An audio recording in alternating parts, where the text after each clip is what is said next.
Initiating moisture.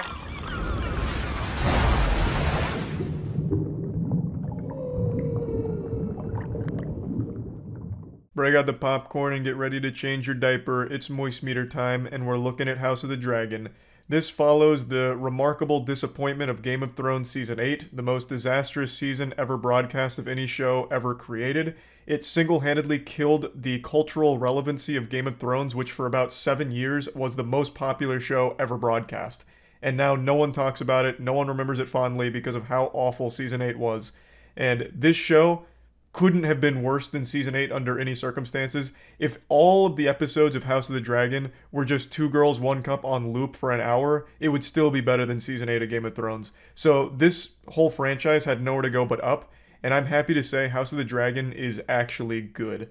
I expected it to just kind of be a throwaway, maybe a bit messy, convoluted, and even follow in similar footsteps of maybe Game of Thrones Season 7, which already showed signs of bad writing. I thought House of the Dragon would just go whole hog bad writing right off rip, but it didn't. I actually enjoyed it far more than I expected to. I don't think it's perfect by any means. I have quite a few complaints that I'll of course highlight in this review, but overall I was pleasantly surprised. I did enjoy pretty much every episode here.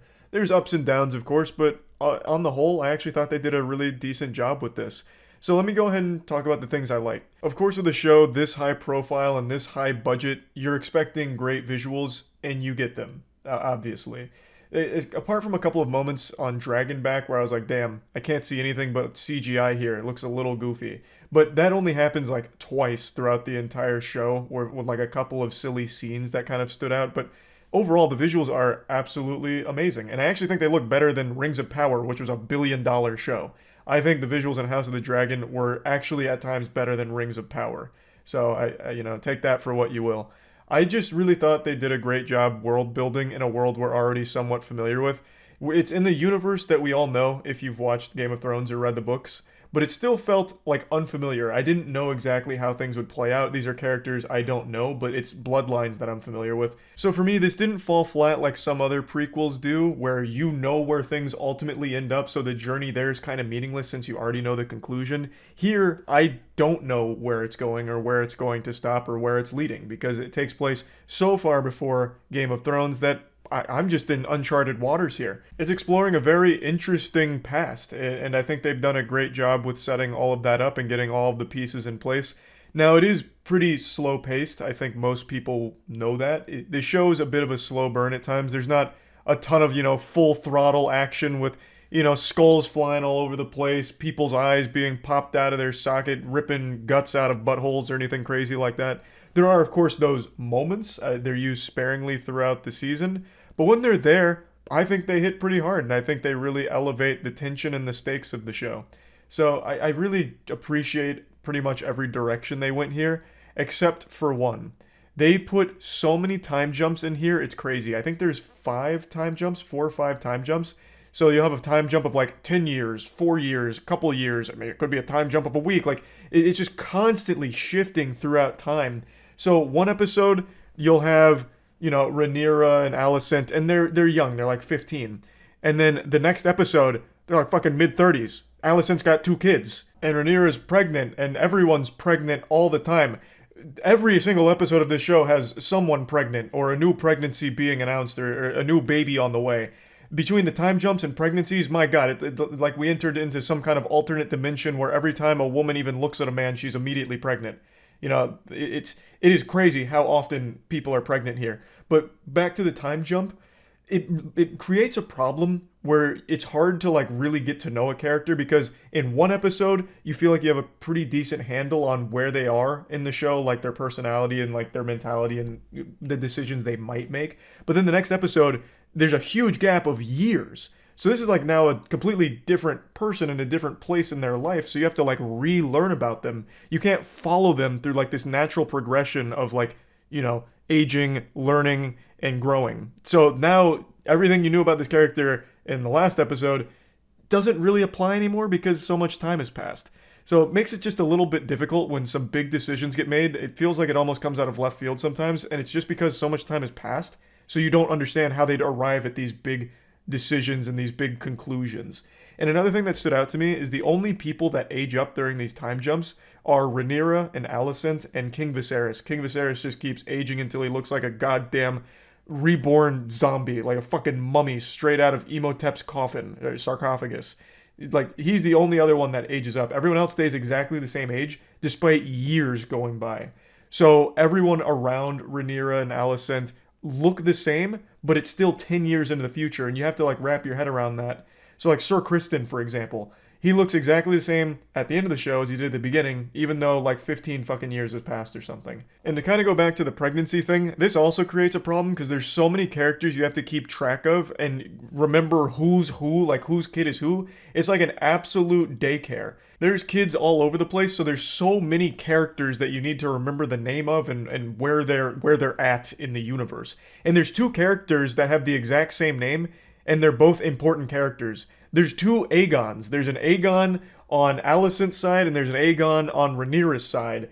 You know, like, it's just so many fucking characters to keep track of because they're always just popping babies out left and right. There's more babies in this show than the entirety of Rugrats. So, it's just, there's just so many characters to constantly keep track of, and the time jumps were a bit frustrating. But those are, like, my only two main complaints, I would say. Everything else I did enjoy. Again, it is a slower paced show. Don't go in there expecting like a ton of action or anything like that. It really is a lot of strategy, like them plotting moves in order to further their goal or in order to stick to a certain plan or tradition. And I just think it's pretty well crafted.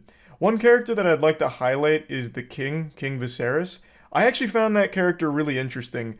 And I don't know if this is a spoiler, it might be a minor spoiler, but the first few episodes kind of made it seem like this guy's he's bad news. This guy, he's done some fucked up shit, and you know, how could you ever forgive him? But by the end of the show, every time he's on screen, he's just being wholesome. Like a warm person who just kind of wants to please everyone, but in trying to please everyone, this pursuit of making everyone around him happy or peaceful, he's kind of just a shit king. Like, overall, like, he's not even like a bad... This is what makes it so interesting. He's not even really a bad king, because under his reign, there's really nothing... There's no trouble. There's no big, huge conflict going on. There's no big wars.